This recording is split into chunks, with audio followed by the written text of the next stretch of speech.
Jawahar Nagar municipal corporation పరిధిలోని Lalbagh firing కట్ట వద్ద గల సర్వే నెంబర్ 501, 502, 7 ఎకరాల ప్రభుత్వ భూమిని అక్రమార్కులు కన్నేసి కబ్జా చేస్తున్నారు.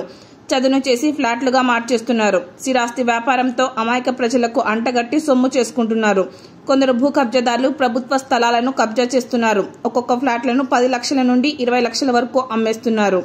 ప్రభుత్వ భూములను ఆక్రమిస్తున్న తనకు ఏమీ తెలియనట్లు రెవెన్యూ అధికారులు చోద్యం చూస్తున్నారు. ఇప్పటికైనా అధికారులు మేల్కొని ప్రభుత్వ భూమి అక్రమార్కుల పాలవ్వకుండా కాపాడాలని ప్రజలు కోరుకుంటున్నారు.